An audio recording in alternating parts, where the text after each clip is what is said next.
የትምህርታችን ርዕስ ለእናቷ አንዲት ናት በሚል ርዕስ ይሆናል። ርግቤ መደምደሚያዬ አንዲት ናት፣ ይቹም የተመረጠች ናት። ይቹም እንዴት ያለች ናት ስንለው ምን አለ? ለእናቷ አንዲት ናት። ለዚህ ነው በወረቡ ቅዱስ ያሬድ የገለጠውን ያነሳ ነው።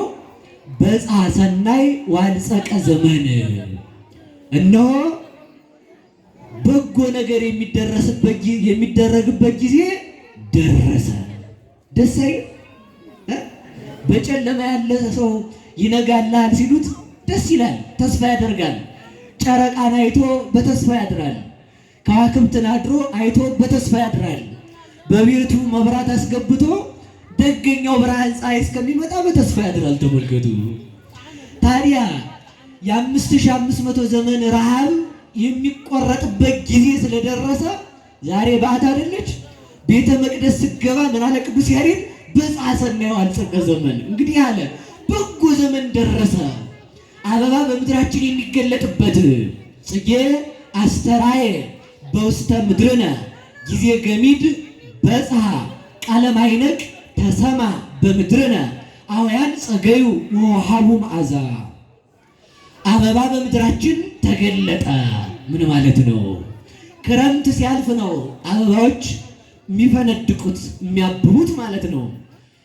አበባ በምድራችን ተገለጠ። ክርስቶስ ከድንግል ማርያም ተወለደ ማለት ነው። ለምን አበባ ነው ካላችሁ፣ ክርስቶስ ይኸውላችሁ የዲያብሎስ አምላክ ሲባል አይከፋው። የሚካኤል አምላክ በተባለበት የሐዋርያት አምላክ ተብሎ የሰብዓ አርድእት አምላክ ተብሎ የ36ቱ ቅዱሳን አንስት አምላክ የቅዱሳኖች አምላክ ተብሎ የእኛም የሌባዎቹ አምላክ ሲባል ማያፍር ማለት ነው። ንጽሕት የሆነች እናቱ በጠራችበት እኛ ስንጠራው የማይጸየፈን እሱ አምላካችን ስንሆነልን ስሙ የተመሰገነ ይሁን። ስለዚህ ምን አለው? አበባ። ባጭሩ ወደ ትምህርቴ እንደሄድ እዚህ ላይ ልቁረጠውና ወደ ነገር ልሄድ። መኃልየ መኃልይ ዘሰሎሞን ምዕራፍ 6 ቁጥር 9 ላይ ነው። አንድ ነገር ብቻ ነግሬያችሁ ልሂድ። መቼም መኃልይን ሲያነብሰው አስቸጋሪ ስለሆነ ያው እንግዲህ ጠዋት ቁርስ መብላት ያማረው ሰው አቦ ደርሰን እንምጣ ብትሉት ዳቦ እንብላ ማለቱ አይቀርም ማለት ነው። ሰው በለመደበት ነው የሚሄድ። የንጉሥ ልጅ አዘን ልንሄድ ነው ቢሉት አደን ልንሄድ ነው አላሉ ማለት ነው። የንጉሥ ልጅ ከብት ስለሆነ ማለት ነው። ከብት ማለት እየበላ እየጠጣ ስለሚያድግ አዘን አያውቅም፣ ልቅሶ አያውቅ። ያው እንግዲህ እንደምታውቁት ማለት ነው አይደል? እና መኃልየ መኃልይን ስታነቡ ለሴት የተነገረ እንዳይመስላችሁ አይታችሁት እንድትሄዱ ነው የፈለግኩት። መጀመሪያ ላይ ሲጀምር መኃልየ መኃልይ ዘሰሎሞን የሚለው አርእስት ነው። ይስእመኒ በስመ አፉሁ ይላል። ሁላችሁም ትላላችሁ። በአፉ አሳሳም በሉ እስኪ። አፍራችሁ ነው እንዴ? በአፉ አሳሳም ይስመኛል።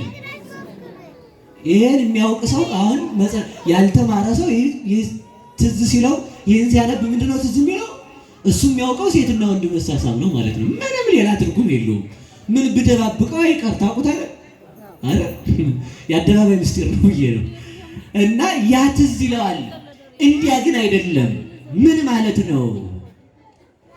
መኃልየ መኃልይ ማለት መኃልየ መኃልይ ሲተረጎም ቃል ለቃል ያፈቅረኒ በፍቅረ ልቡ ይትናገረኒ በነገረ ቃሉ ማለት ነው። ይህ ማለት አሁንም ሲፈታ ምን ማለት ነው? አብርሃምን በወደደበት ይወደኛል፣ ይስሐቅን በወደደበት ይወደኛል፣ ያዕቆብን በወደደበት ይወደኛል ማለት ነው። በሉ እስኪ አንድ ጊዜ አብርሃምን ምን ባለበት፣ ይስሐቅን ምን ባለበት፣ ያዕቆብን ምን ባለበት ምን ይለኛል ነው። ጥያቄ ልጠይቃችሁ። 4 ልጅ ያላችሁ እናቶች ትኖራላችሁ ማለት ነው። 4 ልጆቻችሁን ስትስሙ 4 አፍ አብቅላችኋል። በስንቱ አፋችሁ ነው የምትስሙት? በዚያው ቅዱሱ በተሳመበት ዘዋሪው ይሳመበታል ማለት ነው። ሌባው የማይሰርቀው በተሳመበት ሌባው ይሳምበታል ማለት ነው። ደጉ በተሳመበት ክፉ ይሳምበታል ማለት ነው። ታዲያ በአፉ አሳሳም ይስመኛል ማለት ምን ማለት ነው? እግዚአብሔር እናት ልጆቿን ስታሳድግ ትልቁ ባደገበት ደጉ ባደገበት ጡት ክፉን እንደምታሳድግበት ደጉን በሳመበችበት አፏ ክፉን እንደምትስምበት አብርሃምን በወደደበት ልቡ ይወደናል። ይስሐቅን በወደደበት ልቡ ይወደናል። ለነሱ በገባው ቃል ኪዳን ይጠብቀናል።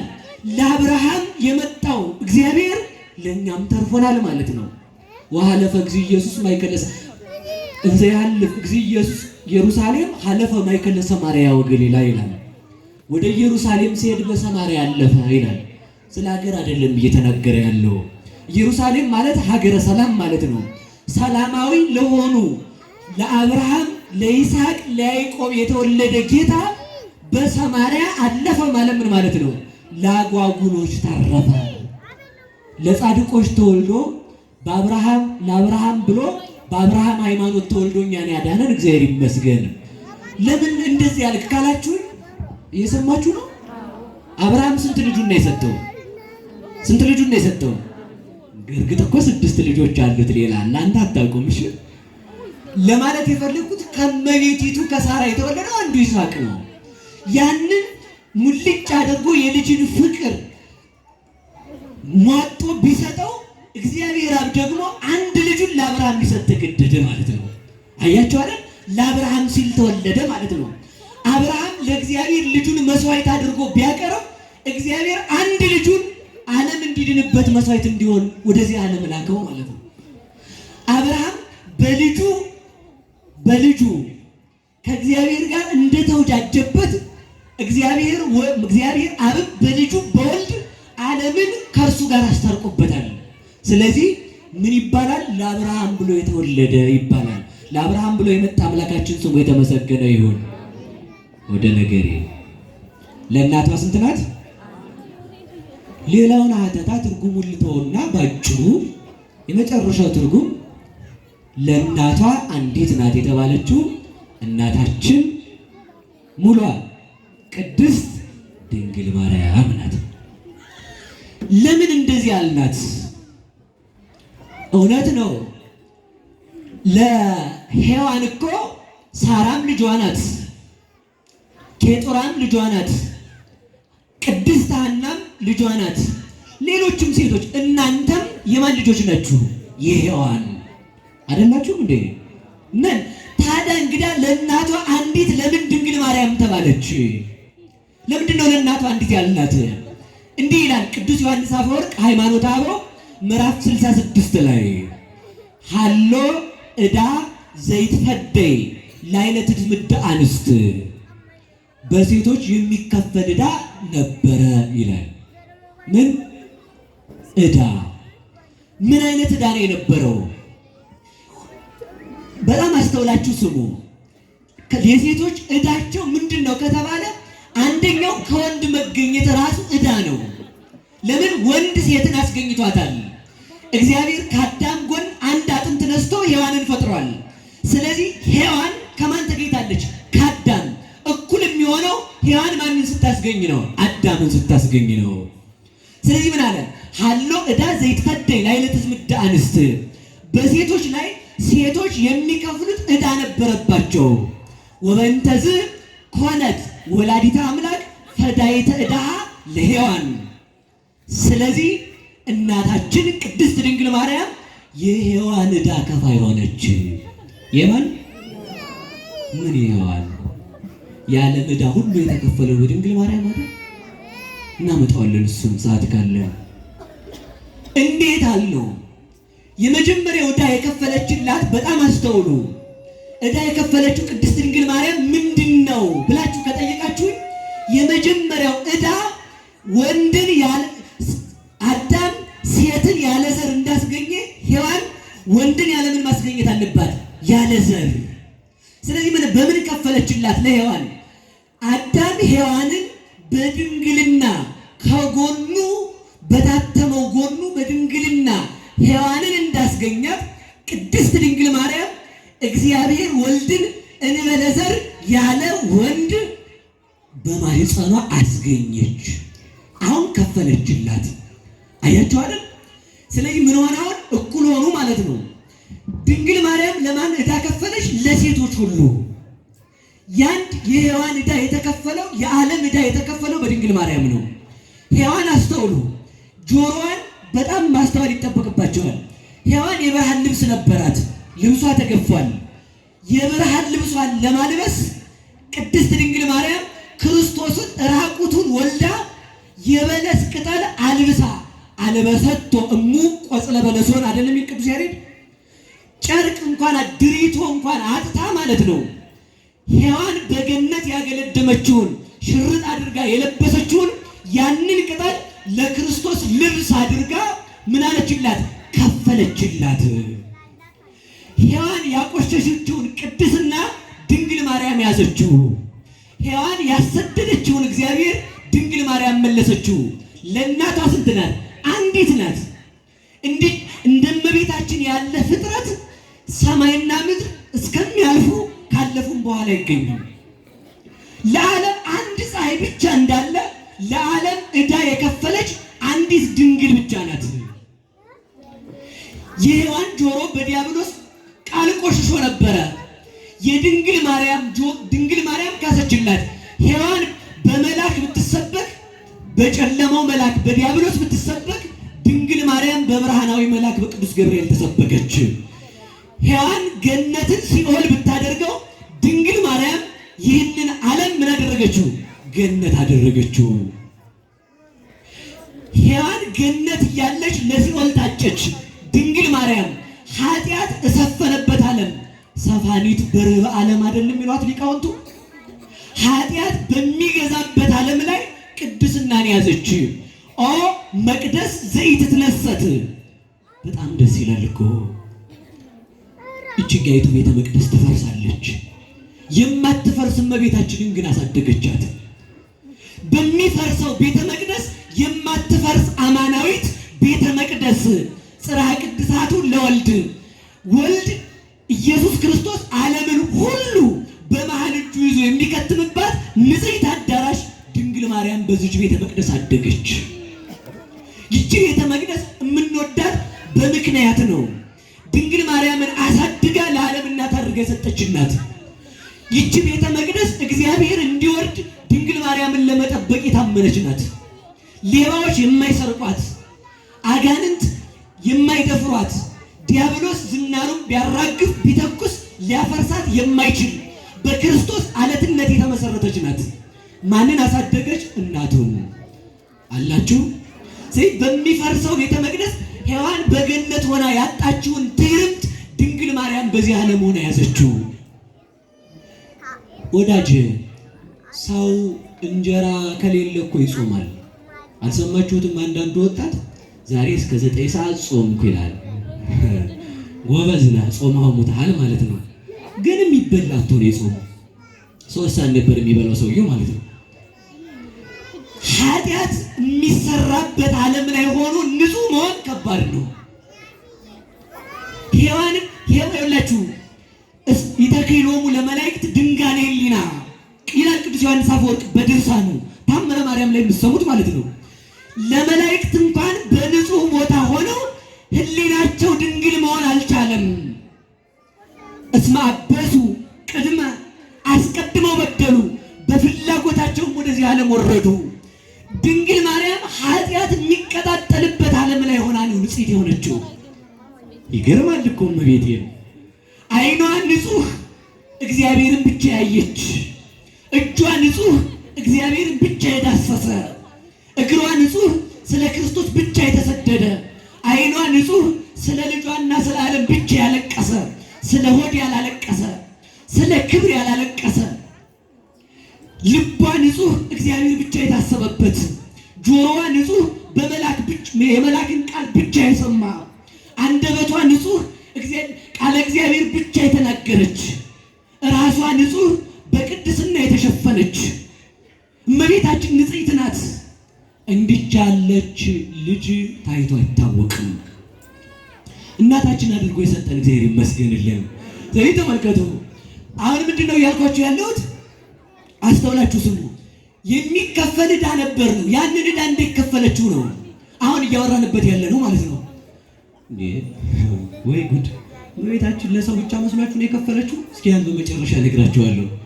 እመቤታችን ለጅቡ፣ ለአይጡ፣ ለአሳማው፣ ለሰማዩ፣ ለመሬቱ ቀን ወጣለት። በእውነት ማለት ነው። ፀሐይ ሲወጣ ይመርጣል? ፀሐይ ሲወጣ አይመርጥም። ለሁሉ ቀን ያወጣች ናት። እንዴት ቀድሞ የወላችሁ ተመልከቱ። ሌላው ቀርቶ ሴቶች እንኳን በሴቶች ይኮሩ ነበር። ምን ብለው የወለዱት ሴቶች እናንተ የማይወልድ ደናግላኑን ማለት ነው። ድንግል ሴት አትወልድም አይደል? ትወልዳለች? አይ ትወልዳለች እንዳትሉ፣ ከወለደች ድንግል አይደለችም ማለት ነው። ድንግል ከሆነች ደግሞ ልጅ የላትም። አያችሁ አይደል? ተቆራሩ ሴቱ ምንና ምን ብለው እንዲህ አሏቸው። እናንተ ደናግላን እኛ የወለድናቸው እነ ሙሴ ከግብፅ ወጡ፣ ባህር ከፈሉ፣ ደመና ጋረዱ፣ ከደመና ላይ መና ወረዱ፣ ከዓለት ላይ ውሃ ፈለቁ፣ ጠላት አጠፉ፣ ምድረ ርስት አወረሱ ብለው ኮሩባቸው። ታዲያ እመቤታችን መጣቻ ምን አሉ መሰላችሁ? እውነት ነው እናንተ የወለዳችኋቸው ሙሴ ኢያሱ ከደብረ ሲና ተነስቶ ግብፅ ሄዶ እስራኤልን ነፃ አውጥቷል። እውነት ነው።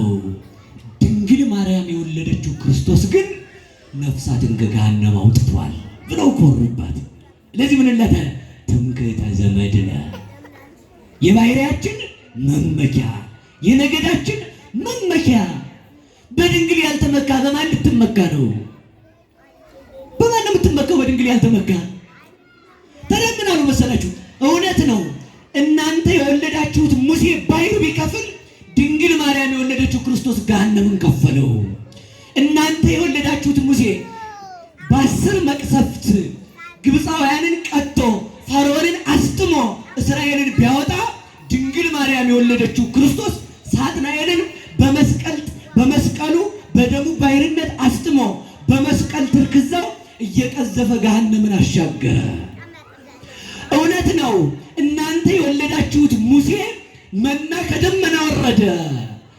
ድንግል ማርያም የወለደችው ክርስቶስ ደመና ከተባለ ስልጣኑ ወይም ስጋው አካሉ ላይ ምን ሰጠ? ስጋውንና ደሙን ስጋውን ቆርሶ ሰጠን። እውነት ነው። እናንተ እንደውም አበለጡት፣ አበዙት። አያችሁ አይደል? እናንተ የወለዳችሁት ሙሴ የሚሰጠው ምድራዊ እንጀራ ያው ቅዳሜ ለሰኞ ተሰብስቦ ቢቀመጥ የሚበላሽ ህብስት ነው። ድንግል ማርያም የሰጠችን ክርስቶስ ግን ድንግል ማርያም የሰጠችን ህብስት ግን እስከ ዘላለም ድረስ የማይበላሽ ህብስት ነው። ያንን ሙሴ ያወረደውን እስራኤላውያን መናውን በሉ፣ ግን ሞቱ። አበዊክሙሰ መና በሉ በገዳም ወሞቱ። ምድረ ርስት አልወረሱም። እውነት ነው። ድንግል ማርያም የወለደችው አማናዊ መና ክርስቶስን የበላ ግን ሞተ ስጋ የለበትም። አንድ ጊዜ በልቶት ለነገ አያስፈልገውም። ዛሬ በልቶት ራስ ፍልጠት ወድ ቁርጠት አይሆንም። ደዌን ያርቃል፣ ምስጢርን ይገልጣል እንጂ ብለው ተመኩባት። እውነት ነው። ሙሴ በተራራው ላይ ወጥቶ እጆቹን ዘርግቶ ጠላትን አጥፍቷል። ድንግል ማርያም የወለደችው ክርስቶስ በቀራንዮ እጆቹን ዘርግቶ የዓለምን ጠላት አጋንንትን አጥፍቷል። እውነት ነው አሏቸው። ታዲያ ምን አሏቸው መሰላችሁ?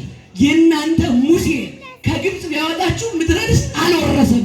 የኛ ግን አማናዊ ህብስታችን አማናዊ መሪያችን ክርስቶስ ሞቶ ሞትን ድል አድርጎ ተነስቷል። ይህንን ያስገኘች ወላዲተ አምላክ ናት። ለስም አጠራሯ ክብርና ምስጋና ይድረሰው። እውነት ነው። እናንተ የወለዳችሁት ሙሴ ምድረ ርስትን አወረሰ። እስራኤልም የወላችሁ በጦርነት እያለቁ እየተማረኩ ባዕድ ሀገር ሄዱ። ክርስቶስ አንድ ጊዜ በደሙ የማረካቸው ምዕመናን ከሱ እጅ የሚነጥቃቸው የለም ብለው ተመኩባት። ድንግል ማርያምን የሰጠን እግዚአብሔር ይመስገን። እነሱ የሚያልፍ ቦታ ወረሱ፣ ድንግል ማርያም የማያልፍ ርስት አወረሰችን። እነዚያ የሚያልፍ መና በሉ፣ ድንግል ማርያም የማያልፍ መና በላችን። እንዲህ ይላል ሊቁ እመቤቴን አንተ ሞኝ ተአምር ምንድን ነው? አሁን እንግዲህ ሰፈሮቻችን በየግል ቤት የተደራጁ ሰዎች ታምር ልናደርግ ነው ይላሉ። ሞኝ እስኪ በሉ ታምር በሉ እንጂ በደንብ ምንድን ነው? ቅዱስ ዮሐንስ አፈወርቅ ነው ያለው፣ አይደለም መጽሐፉን ነው የምናገረው። ምን ትወጡ ታምር ታምር አሳየኝ ካልከኝ ታምር ምንድን ነው ብዬ ጠይቃለሁ። መልስልኝ። ኦ አይሁዳዊ አብድ እዩይ እምባይር ወሞገደ ባይር፣ አንተ ከባይር ያነስክ ባይር እንኳን ፈጣሪዋን አውቃ ወገቧን አስመችታ እርገጠኛ አላሰጥምም ስትለው ከነፋሳት ያነስክ፣ ነፋሳት ድምፁን ሲሰሙ የክርስቶስን ድምፅ መስማት አምላክነቱን ማወቅ ያቃተህ አንተ ሞኝ ታምር ምንድን ነው ካልከኝ እነግርሃለሁ አለ። ምንድን ነው ታምር? እንግዲያውስ ልመልስልህ ይልና ምንቱቱ ጽንስ ዘእንበለ ዘር፣ ያለ ዘር መጽነስ ምንድን ነው ብዬ ጠይቃለሁ። ምንቱቱ ወሊድ ዘእንበለ ይባስን ማይተመ ድንግልና፣ ድንግልና ሳይጠፋ በድንግልና መውለድ ምንድን ነው ብዬ ጠይቃለሁ። በድንግልና እንዳሉ ወተትን አፍልቆ መመገብ ምንድን ነው ብዬ ጠይቃለሁ። አንተ ሞኝ አይኑ ተአምር ናንክር ከመይደለወነ፣ ልናደንቀው የሚገባን ታምር ምንድን ነው ይላል። ያቺ የሙሴ መሶብ ናት እንዴ ይላል። ያችማ የሚያልፍ መና ነው የተሸከመችው። እንግዲያውስ መና ያወረደ ደመናን ነው እንዴ? ያችማ ምን መሰላቸው? ወአረበ መና በፊልቆን፣ እስከ ፊልቆን ድረስ ብቻ ነው ያዘነበችው። እንግዲያውስ የምናደንቀው በሙሴ በትር የምትመታውን አለት ነው እንዴ? ያችማ እስራኤል ምድረ ርስት ከገቡ በኋላ አላፈለቀችም። እንግዲያውስ ምንድነው ካልከኝ ይላል አምላክ ሰማይና ምድር የማይወስኑትን ጌታ መወሰን ምንድን ነው እላለሁ።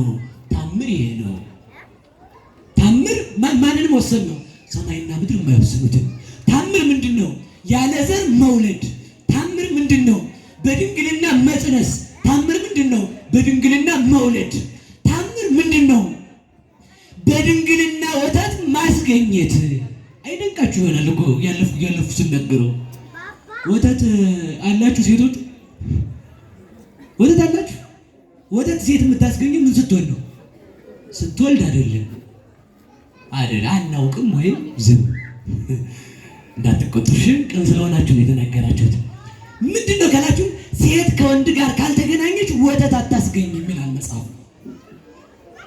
ይህን ካላስገኘች እንግዲያውስ ምንድን ነው?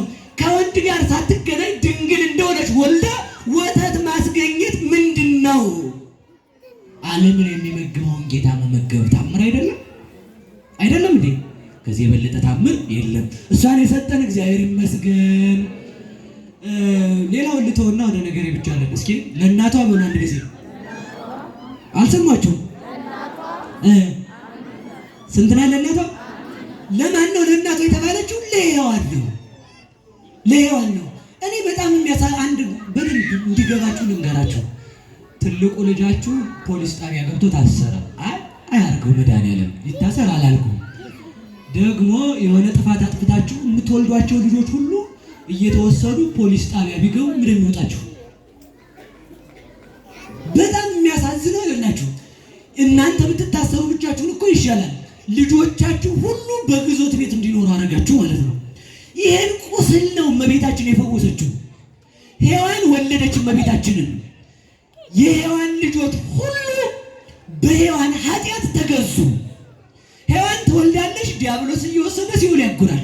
ሔዋን ትወልዳለች፣ እንዲሁም እመቤቴን እኔ ከልቤ ልንገራችሁ አንድ ነገር ብቻ የመጨረሻ ደስ ብሏችሁ እንድትሄዱ ማለት ነው። በሉ እስኪ ለእናቷ በሉ አንዲት ናት። የእናቷን ደም ያበሰች እመቤታችን ናት። ሰይጣን ተመልከቱ፣ ሴቶች ሲጸንሱ በማይጸን ነበር የሚቆራኘው። በምንድን ያልኳችሁ? አረ ነገር ተሰደደ ለማለት እኮ ተወለደ ማለት ስለሚቀድም ነው። ስደቱ ጋር መድረስ ጠፍቶኝ አይደለም። በማይጸን ያለው ተመልከቱ፣ ሰው ሲጸነስ ከእናት ደም ከአባት ዘር ነው። እንቁላል ምናምን አይባልም። ይሄ እሱ እናንተ ሳይዙ ያ ተነስቶ ይጸነሳል። የዚያን ጊዜ ተመልከቱ በማይጸን ሰይጣን አንዳንድ ሰራዊት እየላከም ከማን ጋር ይቆራኝ ነበር? በደሙ ምክንያት ሰውን ይቆራኘው ነበር ሰይጣን። ሲወለድ አብሮ ተወልዶ ከዚያ በኋላ ምን ይላል? ኃጢአት ሲያሰራው ይኖራል። ሲሞት ተመልከቱ፣ ሲሞት ገና መሞቻው 40 ቀን ሲቀረው መጥቶ እየደበደበ እያሰቃየ መቃብሩን ያላስቆፍሮ ከዛው ቀብሮት ይገኛል። ሴቶች 80 ቀን ነፍሳቸው ከስጋቸው አልለይ ብላ መቃብራቸውን ቆፍሮ ነበር የሚሞቱት። ከምን የተነሳ? ከማይፀን በሉ ከማይፀን እንጂ ይህን ማይፀን የቀደሰችው አንዲት ልጅ ድንግል ማርያም ናት። ለዚህ ምን አለ መሰላችሁ ኢሳይያስ ወይትካፈል መርካ ሶርያ በቅድመ ንጉሠ ፋርስ ይነስ ኃይለ ደማስቆ። ደማስቆ ማለት ደም አፍሳሽ ማለት ነው። ወይም አባቴ እናቴ ማለት ሳይችል ቀኝና ግራውን ሳያውቅ በፋርስ ንጉሥ ፊት ይቆማል፣ ምርኮን ይካፈላል አለ። የፋርስ ንጉሥ የተባለው ዲያብሎስ ነው። ደማስቆ የተባለች የሴት ማይፀን ነው። ደማስቆ ማለት ደም አፍሳሽ ነው። በሴት ማይፀን ሰይጣን ሕፃናትን ይቆራይ ነበርና ድንግል ማርያም ክርስቶስን ስትጸንስ የሴቶች ማይፀን ሁሉ ተቀደሰ። አያችሁት? ከዚያ በኋላ ያለ ምን መጽነስ ተያዘ? ያለ ቁራኝነት ተጸንሶ ያለ ቁራኝነት ተወለደ። ሰይጣንን የመጀመሪያ ያሰደደው ከግብፅ አይደለም፣ ከሴቶች ማይፀን አሰደደው እግዚአብሔር። ከሴቶች ህሊና በእመቤታችን ህሊና እግዚአብሔር ሲያድር የኛ ህሊና እግዚአብሔርን ለመሸከም በቃ። በእመቤታችን ማይፀን ሲያድር የሴቶች ማይፀን ተቀደሰ። እመቤታችን ያለ ምጥ ስትወልድ ሴቶች ገሃነምን ማስታወሳቸው ቀረ። ከምን አሰደደው? ከማይፀን። ቀጥሎ ከግብፅ አሰደደው።